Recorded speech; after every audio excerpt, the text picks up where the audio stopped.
mulai boleh.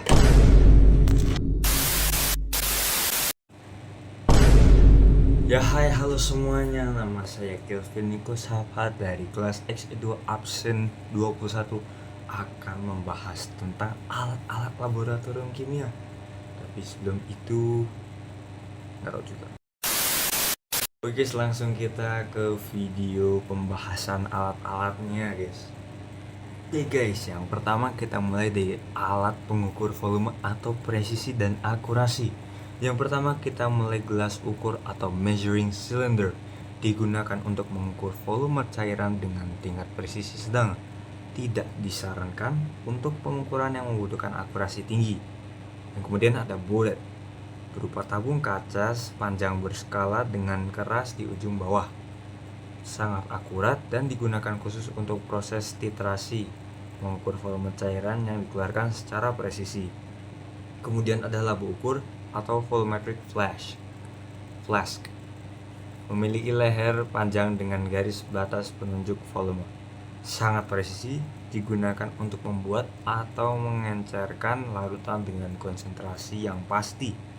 Kemudian ada pipet volume atau pipet gondok.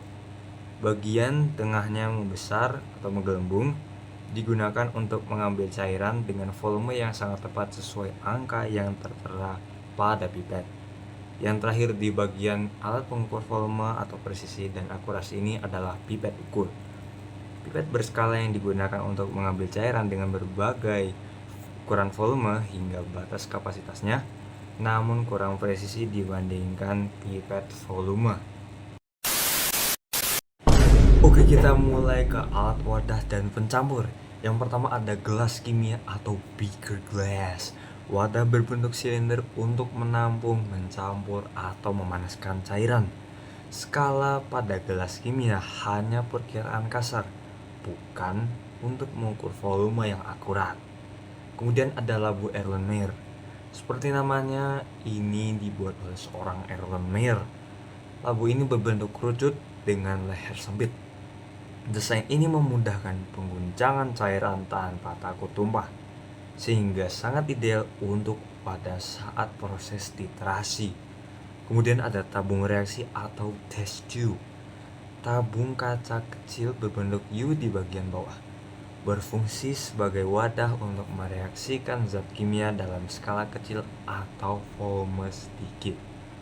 Kemudian ada cawan porselen atau evaporating dish. Mangkuk kecil tahan panas dari bahan porselen, digunakan untuk menguapkan pelarut cair dari suatu larutan sehingga menyisakan zat padatnya. Yang terakhir di bagian alat wadah dan pencampur ini adalah kaca arloji atau watch glass.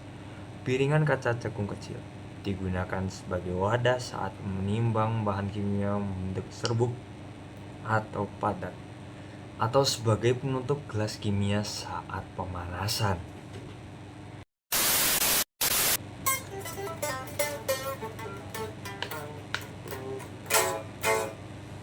Kemudian kita mulai ke bagian 3, yaitu alat pemanas dan penyangga. Dari alat pemanas dan penyangga ini kita mulai dari pembakar bunsen atau spiritus, sumber panas utama di laboratorium. Pembakaran bunsen menggunakan gas, sedangkan pembakar spiritus menggunakan bahan bakar cair seperti metanol atau etanol. Kemudian kaki 3 atau tripod, besi berkaki 3 yang berfungsi sebagai penyangga wadah seperti gelas kimia atau Erlenmeyer saat proses pemanasan. Kawat kasa atau wire gauze, nggak tahu biasanya. Lembaran kawat dengan lapisan asbes atau keramik di tengahnya, diletakkan di atas kaki 3 untuk menyebarkan panas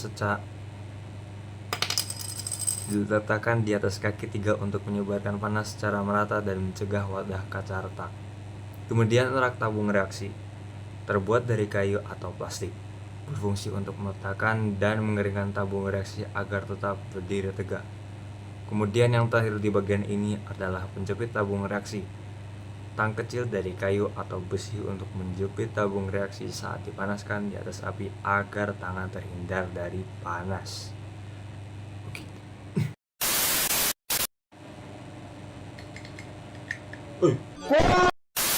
Oke, kita mulai ke alat bantu lainnya seperti corong kaca atau glass funnel, membantu memindahkan cairan dari satu wadah ke wadah berleher sempit seperti buret atau labu ukur.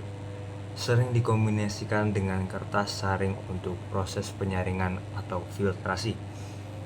Kemudian ada pipet tetes atau dropper, berfungsi untuk memindahkan cairan dalam jumlah yang sangat kecil, yaitu tetes demi tetes. Kemudian ada spatula, sendok kecil dari bahan logam atau plastik, digunakan untuk mengambil bahan kimia berbentuk padat atau serbuk dari dalam botol. Kemudian batang pengaduk atau glass rod, batang kaca padat yang digunakan untuk mengaduk larutan atau membantu menuangkan cairan agar tidak tumpah berantakan. Kemudian terakhir ada mortar dan alu atau mortar and pestle, terbuat dari porselen atau keramik tebal, berfungsi untuk menghancurkan atau menghaluskan bahan kimia padat menjadi serbuk. Oke, sekian video saya tentang alat laboratorium kimia dari Kelvin Niko Sapa kelas XE2 absen 21 guys. Ya, kurang lebih mohon maaf bila ada salah kata, banyak sih ya. Oke, sekian, terima kasih karena sudah menonton video ini. Wassalamualaikum warahmatullahi wabarakatuh. Manis lagi.